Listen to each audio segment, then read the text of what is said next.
logran tener los mismos conocimientos que los demás, y la respuesta es que no, que claro, no pueden compensar un tiempo que ya se fue, pero por lo menos adquieren elementos o instrumentos que les va a permitir desenvolverse un poco mejor en el día a día. Así que es un profesor héroe, ese Boimard. Y si hacemos un poco la comparación con Finlandia, ¿por qué les va menos bien? Porque esos alumnos no han sido introducidos en el mundo del lenguaje y de la cultura por sus padres, por la razón que sea. No estudian, les cuesta mucho y no están convencidos de que esto les vaya a servir. Y los profesores han tirado la toalla, dicen que eso es imposible. Y los profesores sienten que no tienen el aval de las autoridades. Se sienten solos frente a un grupo de alumnos y sienten que su situación es imposible. Para terminar con el apartado sobre Francia, se ha discutido mucho últimamente un estudio de una señora que se llama Coignard, que es periodista y no profesora. Y ella, cuando habla de de la educación francesa, dice que eso es un escándalo público. Habla de esto como corrupción. ¿Y cómo llega a la palabra corrupción? Dice que un alumno en Europa Occidental cuesta en promedio 60.000 coronas suecas, más o menos por ahí, por año. 60.000 por año durante toda la educación obligatoria y no han aprendido. Esto es peor que cualquier cosa. Las sumas son tan grandes que es muy difícil de entender. Los contribuyentes han pagado para que se eduque a todos los jóvenes y no se educa a todos los jóvenes. Eso se puede considerar un caso de corrupción. No les ha gustado mucho a los pedagogos el libro de la señora Coignard, pero se ha discutido mucho. Entonces la diferencia entre Finlandia y Francia se puede resumir como que Finlandia realmente hace lo que dice. Francia, en general, hace lo que dice, pero no siempre. Y deja pasar una parte de la educación sin tomar las medidas necesarias. China. Hay un interés muy grande a propósito de China últimamente. Empezó hace 20 años más o menos y está acelerando este interés. Ahora mismo se centra en el hecho de que China, Shanghai, superó a Finlandia en los últimos informes PISA, así que Finlandia ahora es el mejor país europeo, pero no el mejor país a escala mundial, sino es China, Shanghai. El interés por China en Occidente, podemos decir que empezó de manera seria con un libro llamado The Learning Gap, al comienzo de los años 90. Dos investigadores estadounidenses escribieron sobre China, Japón y Taiwán. Uno era psicólogos los dos, uno de ellos hablaba chino y el otro hablaba japonés, así que podían hacer observaciones directas. Y el comienzo de su investigación fue, claro, decir que ¿por qué les va tan bien a esos alumnos asiáticos, los llaman asiáticos? Cuando lo que se ve o lo que se oye es que utilizan métodos negativos para la educación, como tener grupos muy grandes, y estamos hablando de 45 alumnos, hasta en algún caso 60 alumnos, y aún así les va muy bien. Además, sus profesores no tienen una formación muy larga y en general no se les dan más clases que a los alumnos occidentales. Entonces, les debería ir mucho peor. Si no es así, ¿cuál podría ser la explicación? Y vamos otra vez a no decirlo todo, sino enfocarlo del lenguaje, etc. Lo primero es que empiezan el primer año por instalar buenas costumbres. Porque si hay 45 alumnos de, vamos a poner, 6 años, tienen que aprender a estar quietos, a no hablar, a pedir la palabra, a solamente hablar cuando tienen la palabra, etc. Es imposible si no funciona el aula de este modo. Así que lo primero es instalar, con una metáfora del ordenador, instalar buenas costumbres. Y entre estas costumbres está la atención a la maestra. Escuchar atentamente lo que dice la maestra. Y también les dan tareas para la casa. No tienen un día escolar muy largo, pero suelen tener tareas para la casa, no muy largas al principio, más trabajo después. Así que completan lo que aprenden en el colegio con el trabajo en la casa.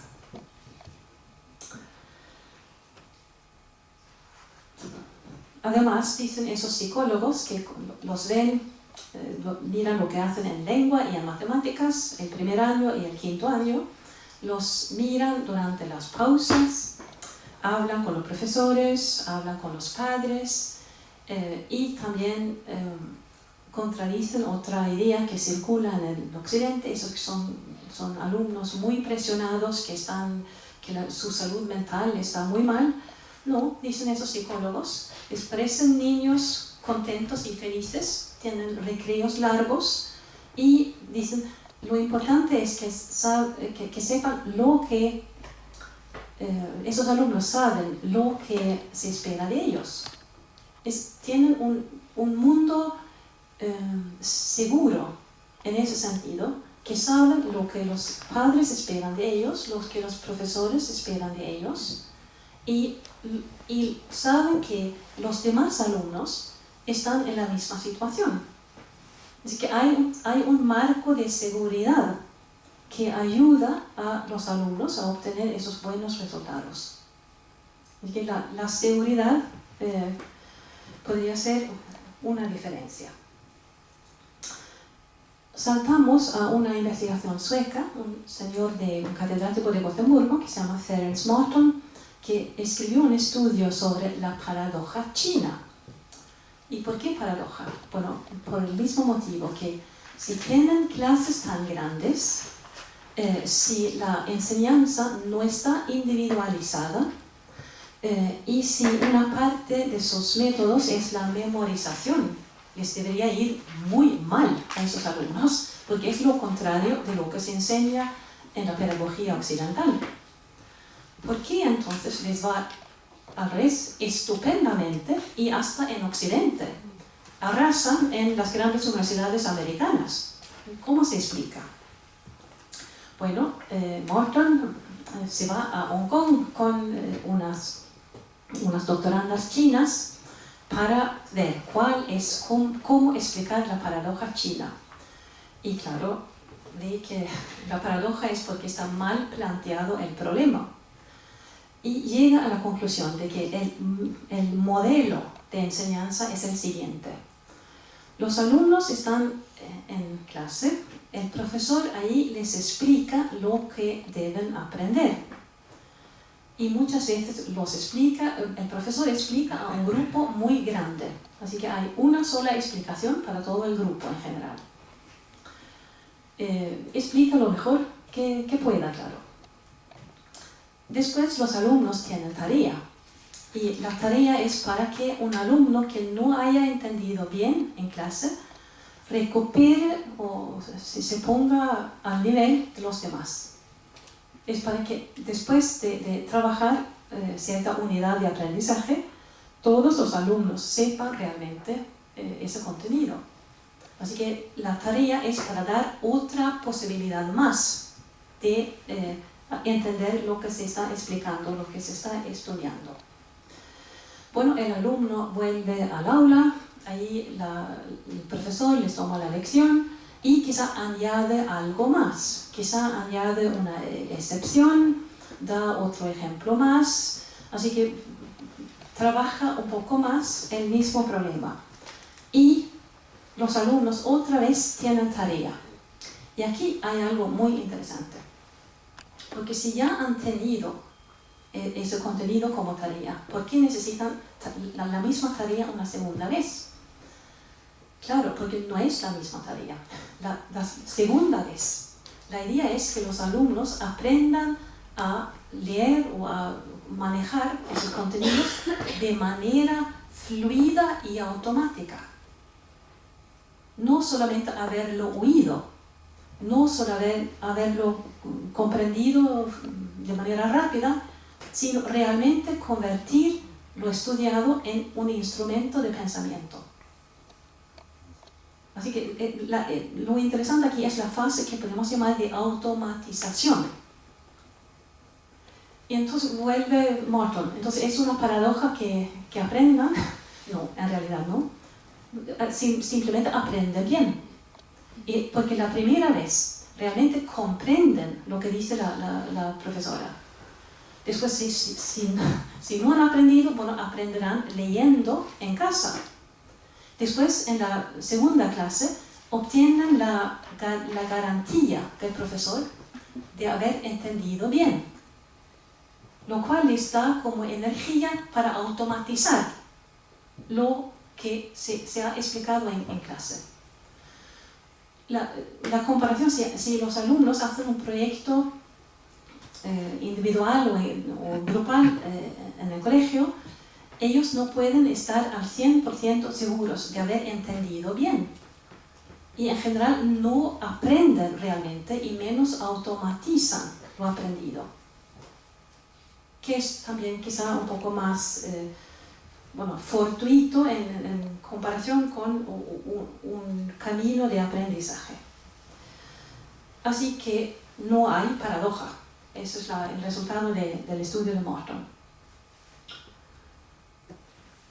Otro estudio muy interesante es una señora china que ha hecho el doctorado en los Estados Unidos, se llama Li Ping Ma, Ma es el apellido, y ha comparado cómo trabajan los maestros chinos de primaria en China y en los Estados Unidos. Y empieza diciendo que los maestros chinos tienen una formación más breve, de menos años, y tienen menos formación pedagógica. Tienen un salario que es nada del otro mundo, pero quizá tienen algo más de prestigio social. Además, suelen enseñar solamente una materia, también en la primaria. No tienen tantas clases, pueden dar quizá 3 clases cada día y el resto del tiempo es para su preparación, para corregir tareas y para prepararse. Así que tienen menos clases, más tiempo de preparación y están más enfocados en lo que están haciendo. En comparación, en los Estados Unidos, los maestros tenían más clases cada día, tenían que enseñar casi todas las materias, tenían un día laboral más largo, habían estudiado más pedagogía, pero sabían menos bien cada materia. La señora Ma se interesa por las matemáticas y volvemos a lo del lenguaje y la conexión entre lenguaje y conocimientos. Ella les da a los maestros 5 tareas de matemática para ver si pueden primero resolver las tareas y después decir cómo trabajarían ellos en el aula con todo esto. Y la primera constatación es que algunos de los maestros estadounidenses, y debemos oír suecos, es igual, no sabían resolver todas las tareas de primaria, número 1. Y menos tenían la capacidad de inventar buenos ejemplos. Pero hablaban tanto como los profesores chinos. Solamente su discurso, para decirlo de algún modo, era menos preciso. No utilizaban palabras de terminología matemática, sino decían cosas más generales. ¿Y cuál es la conclusión del estudio? Dice ella que los maestros chinos, primeros, los que enseñan matemática, en general han elegido la matemática. Les gusta la matemática, les gusta. Consideran importante la matemática para el futuro de los alumnos. Saben que ellos son los primeros profesores maestros a los que encuentran los alumnos y que es muy importante darles una buena base para la continuación. Así que dicen que enseñamos matemáticas elementales, pero elemental en el sentido de que eso es la base para lo demás. Aprender 10 o 20 términos fundamentales les facilita muchísimo el aprendizaje durante los años venideros para los alumnos. Además, son creativos en su manejo de las matemáticas porque cuando ella pide ejemplos, cuándo se podría aprovechar esta operación matemática, ellos les ofrecen varios ejemplos. Les parece fácil inventar ejemplos. Y es un poco lástima. El ejemplo favorito de los profesores norteamericanos era la pizza, dividir la pizza en diferentes partes. Bueno, un poco sencillo en comparación. Entonces, la conclusión de la señora es que los profesores chinos, a pesar de tener una formación más breve, saben más matemática. Entonces, ella no mira las otras asignaturas, saben más matemática. Y para enseñar bien, es más importante conocer bien la asignatura que haber hecho un máster en pedagogía. Y dice también que tienen un lenguaje más preciso y por saber más, exigen más y funcionan mejor como modelos y enseñan a través de su propio lenguaje, enseñan más y mejor. Es la idea de profesor como modelo que funciona. Así que el lenguaje es igual a conocimientos, igual a mejor resultado en los alumnos. Y si miramos un poco el por qué, podemos hacer conjeturas. ¿Por qué les va tan bien a los chinos de Shanghái en PISA? Hay diferentes explicaciones, pero la primera es que se toman en serio lo de los estudios, aprovechan el tiempo. Se puede hablar de la tradición histórica y hablar de Confucio, eso es posible. He hablado con el catedrático de chino de aquí, él se ríe de Confucio, dice que eso es un mito. Pero podría ser muy importante, quizá, que hay un poco más de presión familiar, que si esto tiene que ver con la historia o no, pero podría haber más cohesión familiar, más expectativas sobre los alumnos. Eso podría haber. Algo que no se dice, en general, es la situación demográfica. Si alguien quiere una plaza en la universidad, hay 50 o hay 100 o hay 200 candidatos que quieren la misma plaza. Y si no estudias, estás fuera. Una vez al año hay una competición para obtener una plaza en el servicio público, para convertirse en funcionario, y se presentan varios millones de personas para quizá 30.000 plazas. Es decir, que la competición es feroz, así que una explicación de los buenos resultados es que les va la vida en eso. Eso no tiene que ver, entonces con cosas fuera de la escuela. También podríamos hablar de de la situación económica. Varios países occidentales han tenido una buena situación económica y han podido jugar un poco. No ha sido tan serio, ha habido un superávit. No hemos tenido que mirar cada corona en nuestro caso, mientras que un país con menos recursos, como China o como Finlandia, durante mucho tiempo, ha tenido que pensar más si hacemos esa inversión, realmente nos va a dar resultado. Y tanto Finlandia como China han decidido ser prudentes en cómo gastar su dinero. También es interesante comparar los libros de texto. Los libros de texto chinos son unos cuadernitos con pocas páginas, sin imágenes en general y de vez en cuando en un papel barato. ¿Cómo pueden unos libros de texto de estas características dar tan buenos resultados? Bueno, hay algunas explicaciones. Primero, se supone que primero hay un currículo fijo para todo el país. Así que esto es lo que deben aprender en el quinto, en matemáticas, punto. No hay secciones de repaso. Y dicen los profesores, ¿por qué? Si lo aprendieron el año pasado. No hay imágenes, fotos. Dicen que si el profesor piensa que se necesita fotos o ilustraciones, bueno, esto lo aporta el profesor, según su buen entender. Esa es la aportación del profesor. Además, ya que el programa no cambia muy a menudo, el mismo cuadernito se puede utilizar por muchas generaciones de estudiantes. Así que eso es barato y funciona bien. Quisiera terminar lo de China con una comparación que es del primer libro, de The Learning Gap. Preguntan a los profesores en China y en los Estados Unidos, ¿qué es lo más importante? ¿Cuál es la calidad, la característica más importante de un buen profesor? Y dicen los profesores chinos, saber explicar bien. Y dicen los profesores estadounidenses, querer mucho a los niños.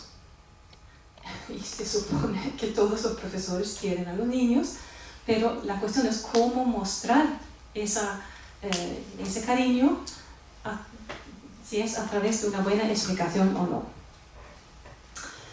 Bien, estoy llegando a la conclusión. ¿Y qué tiene que ver con las lenguas extranjeras? Bueno, las lenguas extranjeras somos una materia más en ese programa. Número 1, somos una más. No somos quizá la más importante, pero somos una asignatura importante entre las demás asignaturas y la enseñanza debe hacerse lo mejor posible. Además, hay un concepto de aprendizaje de lenguas que es muy útil para entender todo lo que acabo de contar. Y es el concepto de input. Input, que no existe en Suecia. En sueco es muy difícil decir input en sueco. Y voy a, bueno, padres, alumnos, profesores. ¿Cuál es el input? Y allí me voy a referir otra vez a un estudio estadounidense que debería ser lectura obligatoria para todos los profesores. Son dos investigadores que se llaman Hart y Risley, que estudiaron a un grupo de niños muy pequeños, entre 6 meses y 3 años, durante mucho tiempo, y entre otras cosas hicieron grabaciones con conversaciones entre los padres y los hijos con otros niños, los hijos con adultos, otros que los padres, etc. Y uno de los resultados es llegar a una estimación general del número de palabras oídas por los niños. Y los niños de padres que vivían de una subvención social habían oído quizá 10 millones de palabras antes de la edad de 3 años. Y hablaban perfectamente, pero los niños Los hijos de personas con estudios universitarios habían oído 30 millones de palabras. Ellos dicen que empezaron pensando que era qué palabras, cuántas palabras diferentes, y esto sí que importa, pero descubrieron la importancia de la cantidad de palabras, porque la cantidad de palabras es la materia con la que trabaja el cerebro para darse cuenta de qué matices tiene esta palabra, en qué oración se puede utilizar. Sin saber la palabra el sustantivo verbo, entienden cómo funciona sintácticamente, entienden qué significa, tiene diferentes significados, sintácticamente cómo se utiliza, porque han oído la palabra tantas veces. Así que la pura cantidad tiene mucha importancia. Entonces, viene a decir lo que dijo el profesor francés, eso de introducir al niño, al hijo, en el mundo de la cultura, eso es fundamentalmente la tarea de los padres. Y además, esa investigación da hincapié en lo que es el escuchar. En las lenguas extranjeras ahora hablamos mucho de la producción, pero es muy importante escuchar, porque por muchas clases que tengan los alumnos, es una gota en el mar en comparación con el tiempo que necesitan para aprender su lengua materna. Así que los padres les corresponde abrir la puerta del mundo de la cultura, para decirlo de manera un poco solemne. Y los alumnos, les corresponde escuchar con atención en el colegio. Si no escuchan, es imposible que aprendan. Eso si la sociedad les paga estudios, y ellos, hasta si están en el aula, pero si no escuchan, no van a aprender. Pero es una verdad de perogrullo, pero si no escuchan, no aprenden. Eso es lo que vimos en el ejemplo francés. Un paréntesis, dos ejemplos que tienen que ver con los estudiantes universitarios y que tienen que ver con el input otra vez.